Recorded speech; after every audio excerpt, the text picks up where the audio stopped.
My bad, my bad. I was just trying to make sure you was woke. But check this out. It's your boy Black Snow, and this is the Chaos Project. And today, we're going to get into that part 2 of this Sinners. With that being said, another thing that I really enjoyed about the movie was the blatant hints and the metaphors that spoke about black towns, sabotage, the inability to just be able to build here freely as a unit together. I mean, we could do it alone, but when we do it together, you built something here tonight and it was beautiful. Thriving and self-sufficient, yet faced destruction or erasure. Seneca Village in New York City, founded in 1825, was a vibrant black community, Yet it was built on a lie.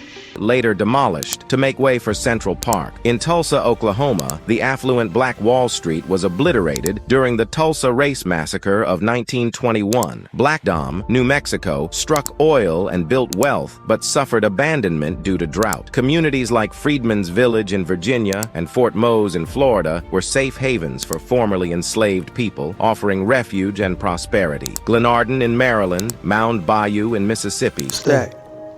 You figure we get to Mount Bayou.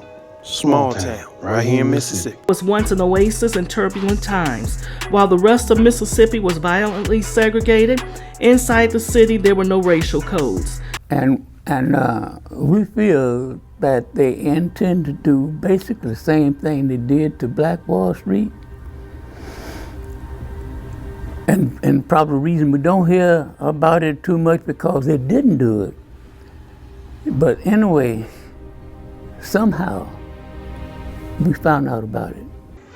He's the grand dragon of the Ku Klux Klan. That's his motherfucking nephew. And they was always gonna kill you. And they were gonna drive in and do whatever they want to do to it. But we had found out about it. And turned the lights on and had the Gatling gun over in one of those houses and people on top of houses all around. They turned the lights off and started shooting.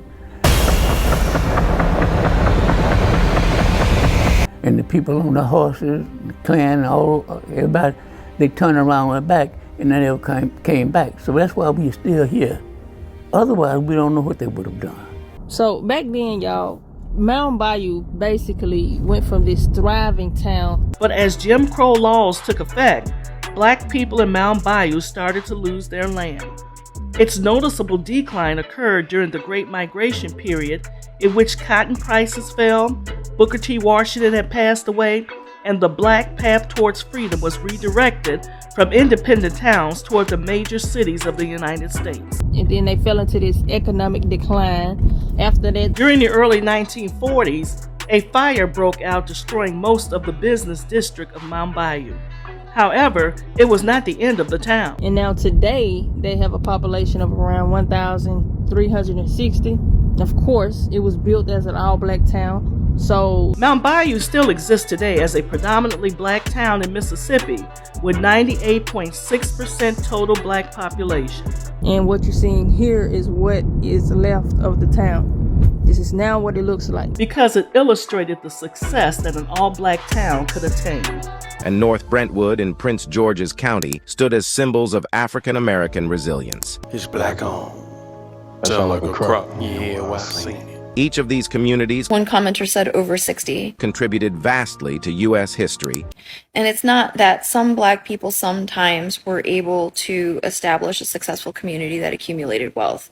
It's that black people were consistently able to go anywhere and together establish strong communities that accumulated wealth and had education systems and businesses and were thriving. And every time it happened, No matter how many guns or how much money, people destroyed them. you ain't safe here. Each pin on this map marks the location of an attack on Black Americans and their communities from the Civil War into the 1900s. It's a goddamn killing floor. It's no accident you're unlikely to find many of these in American history textbooks. There's been a concerted effort to whitewash and cover many of them up. He telling the truth, Smoke. I can see his memories. But while some of the stories may have been scrubbed from the records and textbooks throughout history, survivors and their descendants are speaking out. I will never forget the violence of the white mob when we left our home. shedding light on the violent events that took place in their communities and exposing the lingering social and economic damage caused by some of the worst racial violence in American history. Because as a white person, I know we don't get taught the truth on America. This world already left you for dead. I'll give you an example. It would be like the Tulsa Massacre, where Black Wall Street is what we called it, an extremely wealthy black neighborhood, was beaten and burned down. They was given notice out on the street, leave town, leave town. They're killing all of the black people. Sounds like a horror film. An entire community was destroyed. Their wealth was taken from them. It looked as if it was Hiroshima. Atomic bomb had gone off. What few trees were left had no leaves. They were just charred. And then the story was suppressed until almost now. The Greenwood District, or what it becomes known as Black Wall Street. These are people who own their own homes, they had their own businesses. It was a vibrant community. What happened in 1921 on May 31st through June the 1st was 18 hours of sheer terror. I never want to see anything like that again. Another one's like the Wilmington Massacre in North Carolina in like 1898, where a group of white supremacists just decided to overthrow the local government that was biracial and then just kill all the black people. This here is a slaughterhouse. And then as you progress through time, it becomes less acceptable to burn and flood and massacre entire towns. So again, I know it sounds crazy, but a beachside town in Mississippi would like to see a historic black neighborhood replaced with commercial development catering to tourists. State law says you can't take people's homes to give to developers, but the town is trying to get around the law by declaring without any basis that the neighborhood is a slum or blighted. When we were informed or found out about the urban renewal development and what the city of Ocean Springs had planned, we were angry, we were upset, and we were hurt. The blight designations provide the legal basis for the redevelopment plan. Under Mississippi law, the property owners only had 10 days to challenge the designations. But due to the town's secretive process, home and business owners missed the deadline and instead found out their properties had been labeled blighted months after it happened. Well, we go. After a fiery council meeting on October 2nd, the city backed down from passing the redevelopment plan. But it hasn't removed the bogus blight designations. These designations authorize eminent domain and never expire.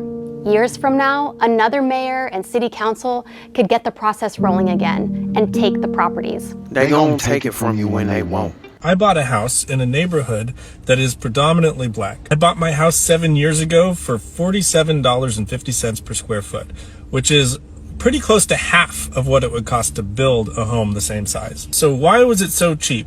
There was one land prospector that bought up properties. He bought up thousands of properties. Some of them I've never even seen. And this is a true story. You haven't seen some of the houses you own? Never. I don't need to see them. I don't need to drive by them. Don't need to even care. And I own so many houses that I've never seen. And everybody would if they could, but they can't because they don't know my tactic. He left these buildings abandoned and intentionally let them get run down so that the whole neighborhood looks terrible. Yeah, a year and a half ago, this was a school, functional. It didn't look nothing like this. No graffiti, none of that. And over there, those houses? Over there, the houses, none of that was burned up. None of that was burned up. And now it looks like a war zone. Beyond the war zone. It looked like, it's almost like we in baby Iraq or something.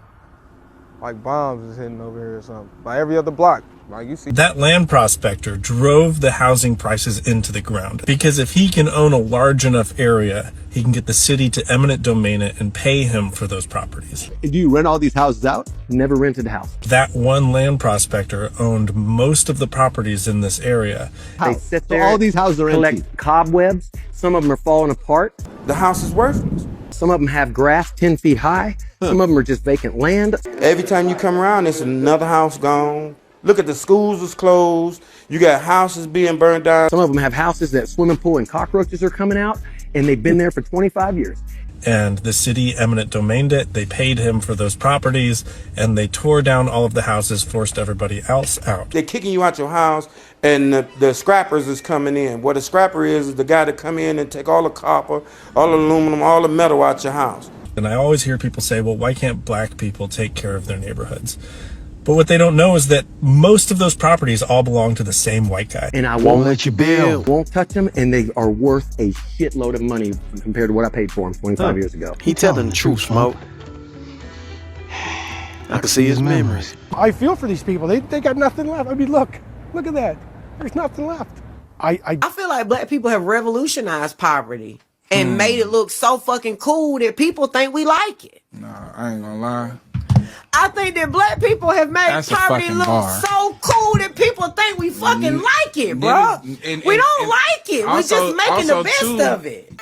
You know, I hate to pause it right here, but what they're saying is real. We really don't like being in the ghetto. We don't like being in the other. We really do just make the best out of our situations. I grew up moving from place to place, living in hood to hood.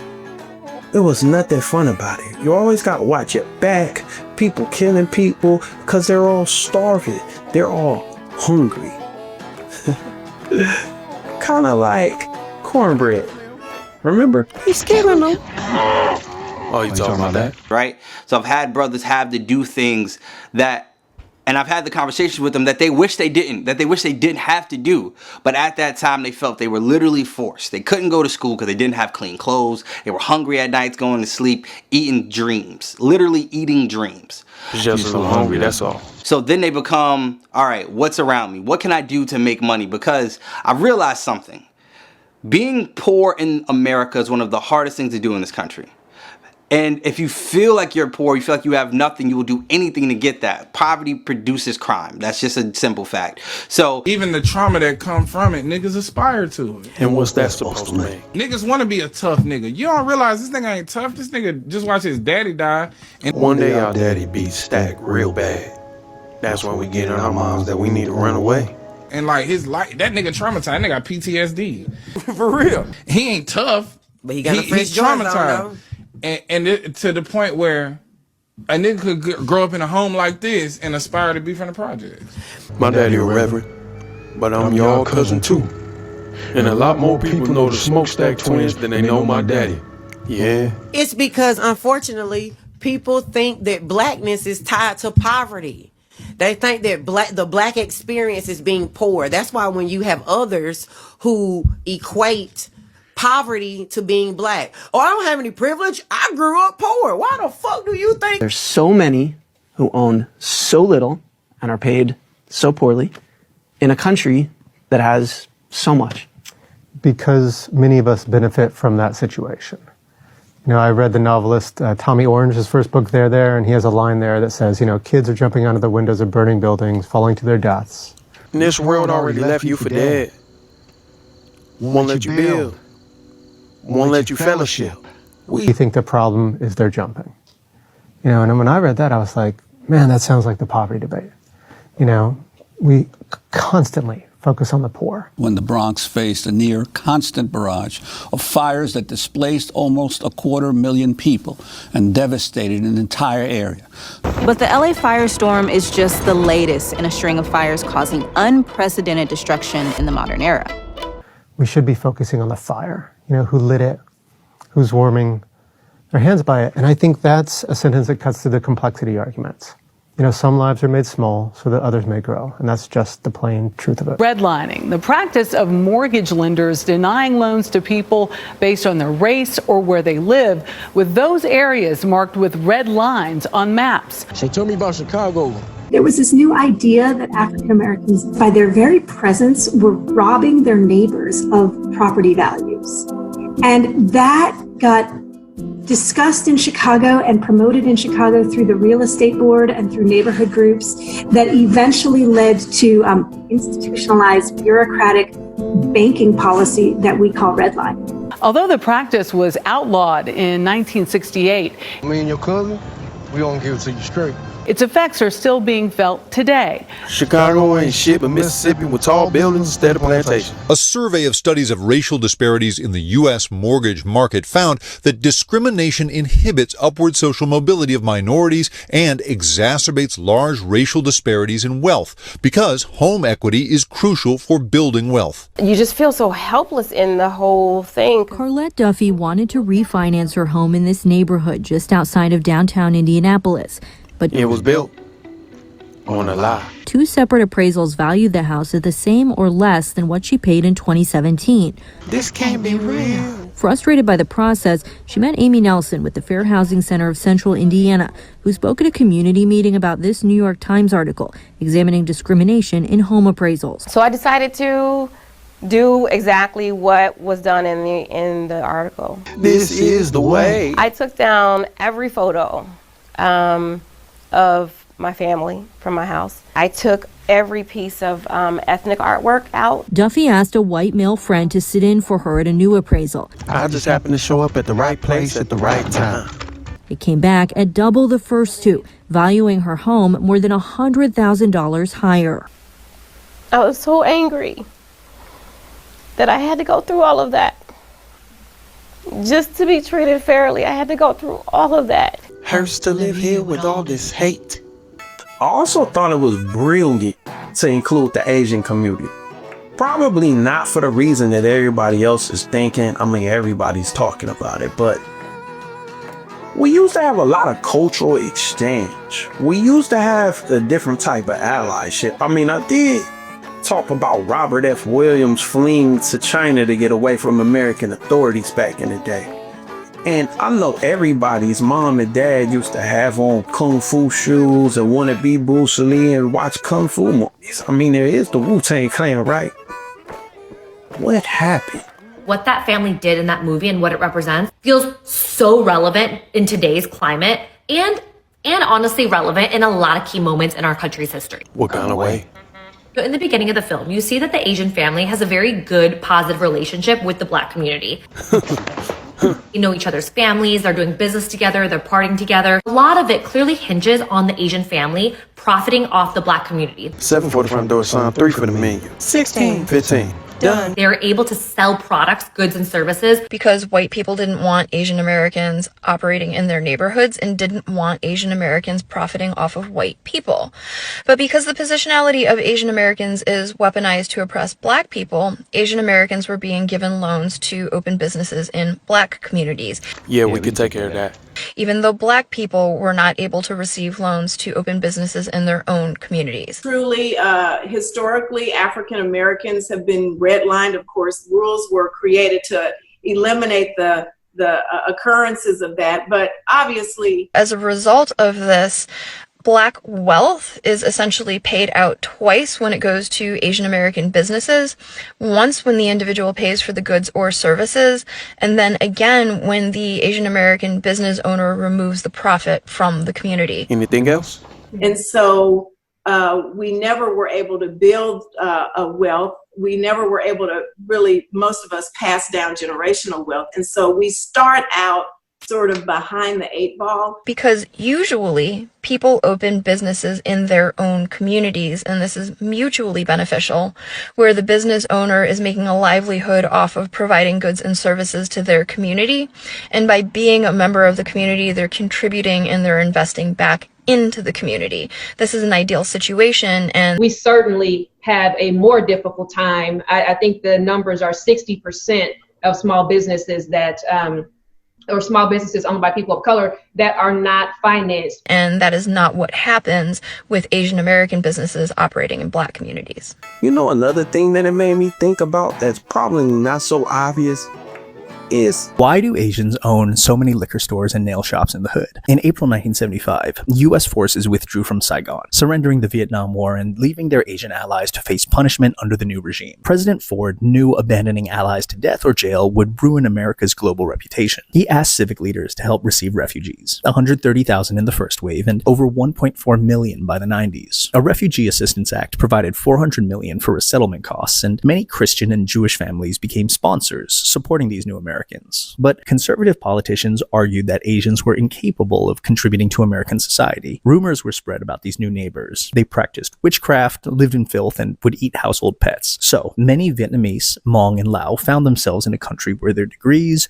job training, and connections from home were devalued and ignored. The same was happening to the 560,000 Koreans escaping US-backed South Korean military dictatorships and Chinese fleeing the Cultural Revolution. Asian immigrants faced language barriers and racial suspicion in high-demand fields like corporate business, engineering, law, and academia. So they found industries with lower barriers to entry: liquor stores, bodegas, nail shops. Pooling their limited resources, families would open and operate small storefronts wherever they could. That usually meant being priced or gate-kept out of white neighborhoods and being forced to set up shop in lower rent, lower income areas, the hood. So as you saw there, he gave a very educational reason as to why Asians have a strong hold in the Black community, right? Then when you get to the end of the film and when the vampires come and it's not so good anymore, you see that the Asian family is so quick to throw everyone under the bus. And I hate to be the one to agree because people already think I don't mess with everybody. I do. I don't care what race you are. Just truth is truth. But she did not have to sacrifice everybody. She could have went out there and dealt with her own problem. But instead she called everybody in and allowed them to destroy what they had in the inside. That's deep. I watched Sinners and I'm not so sure if I'm the one to speak on this, but one of the many lessons I learned from it is there's so much power in shutting the fuck up. Come on in, you motherfucker! How's you doing? Come on in! What are you doing? shut up. Why is your vengeance and anger so much more important than your solidarity to the Black community who has been there for you? Grace, we're gonna find a way out, is our promise. Who has uplifted you since the very beginning. Oh, it's because you're only willing to participate if you profit off of them. As a store clerk. Guilty as charged. Now there's a lot of history there. You should listen to him, Grace. Well, I bet you a lot of Asian Americans too don't, in my experience, don't even realize that if it wasn't for the Civil Rights Movement, there would not be 22 million Asian Americans in this country. Thank you. What I have been trying to teach the Asian community is like, friends, do you understand that your success, your prosperity, your civil rights that you enjoy right now was paid for with Black blood? But suddenly, the moment you're oppressed, the moment your proximity to whiteness widens, you're willing to throw everyone who has supported you under the bus. And instead of standing in solidarity with them through good and bad, they're willing to sacrifice the exact people who help them the moment they're disadvantaged.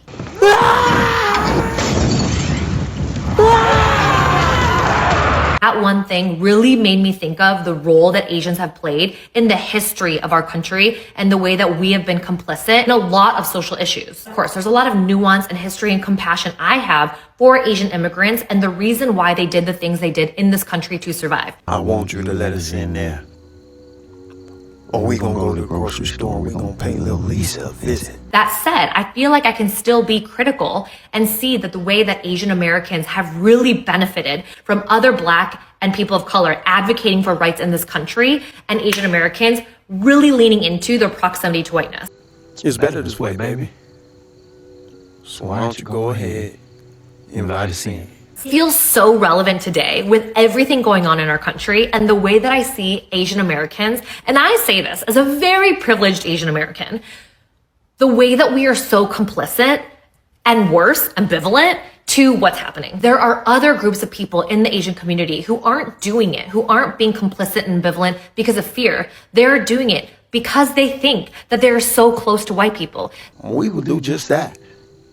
Together. They do it because they think this will never happen to them, especially right now when K-pop and K-content is so profitable in America right now. Do you not remember 20 years ago, Asian culture was not considered cool. It was not considered profitable. But because it is considered cool and profitable, we are all benefiting from it. But don't let that fool you or give you a false sense of security and know you ain't safe here. No matter how many guns or how much money.